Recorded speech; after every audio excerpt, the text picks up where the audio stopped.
Hi friends, welcome back to my channel Kanan Kitchen. இன்னைக்கு நீங்க பார்க்க போற ரெசிபி பாதுஷா. அதற்கு தேவையான பொருட்கள்: மைதா 250 கிராம், சர்க்கரை 500 கிராம், டால்டா 100 கிராம், உப்பு சிறிதளவு, baking soda 1/4 teaspoon, lemon juice 1 tablespoon. First Dalda 100 gram நம்ம அடுப்புல வச்சு உருக்கி எடுத்துக்கலாம். தீ மீடியம் ஃப்ளேம்ல வைங்க, ரொம்ப ஹையா வைக்க கூடாது. அது லைட்டா அந்த சூட்லயே உருகி வரணும். பாருங்க, இப்படி உருகின பிறகு அதை ஆஃப் பண்ணி எடுத்துடலாம். இப்போ ஒரு பவுல்ல 500 கிராம் மைதா, சிறிதளவு உப்பு, 1/4 டீஸ்பூன் பேக்கிங் சோடா, 2 டேபிள்ஸ்பூன் தயிர், இதோட இந்த உருக்கி வச்சிருக்கிற டால்டாவையும் இதோட சேர்த்துக்கோங்க. டால்டா சூடாக இருக்கிறதுனால நான் ஒரு கரண்ட் கட்டை வச்சு கிண்டிக்கிறேன். அதற்கப்புறம் நம்ம கை வச்சு நல்லா பிணைஞ்சு விட்டுக்கலாம். பாருங்க, நல்லா சாஃப்டாக இருக்கு. இதை நம்ம ஒரு 1/2 an hour அப்படியே ஊற வச்சுருங்க. அதுக்கப்புறம் இதை இப்போ சின்ன சின்ன பால்ஸாக உருட்டிக்கோங்க.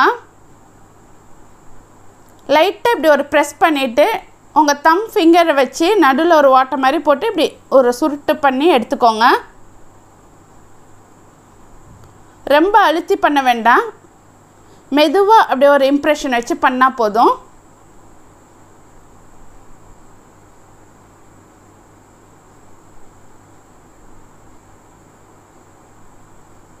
இப்போ ஒரு கடாயில் எண்ணெய் சேர்த்துக்கோங்க. எண்ணெய் நல்லா சூடாகட்டும்.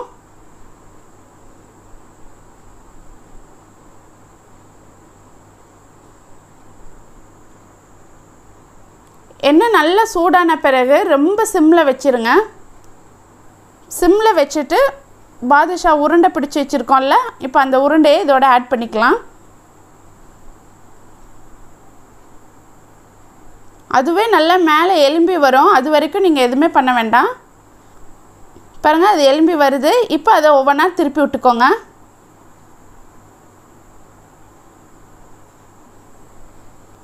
லைட்டு ப்ரௌன் அந்த மாதிரி வந்த உடனே எடுத்துருங்களேன்.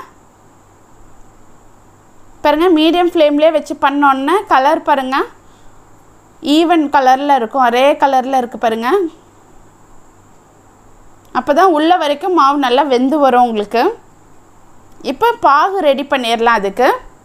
அதுக்கு ஒரு பவுலில் 500 கிராம் சர்க்கரை, அது கூட 3 டம்ளர் தண்ணி சேர்த்துக்கோங்க. இதுக்கு சிறிதளவு உப்பு சேர்த்து நல்லா கிண்டிக்கோங்க. இப்போ தண்ணி நல்லா கொதிக்கட்டும்.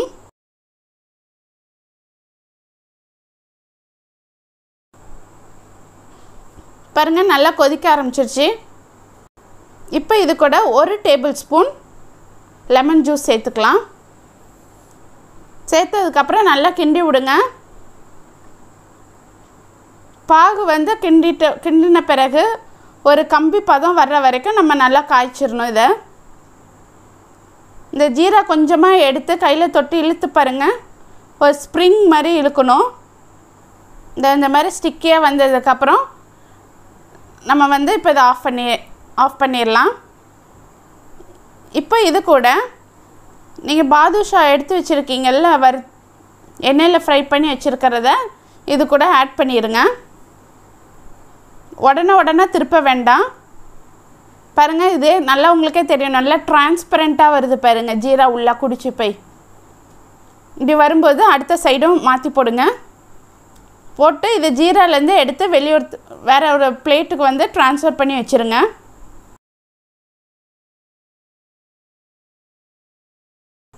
அவ்வளோதாங்க, சூப்பரான பாதுஷா ஸ்வீட் ரெசிபி தயார்.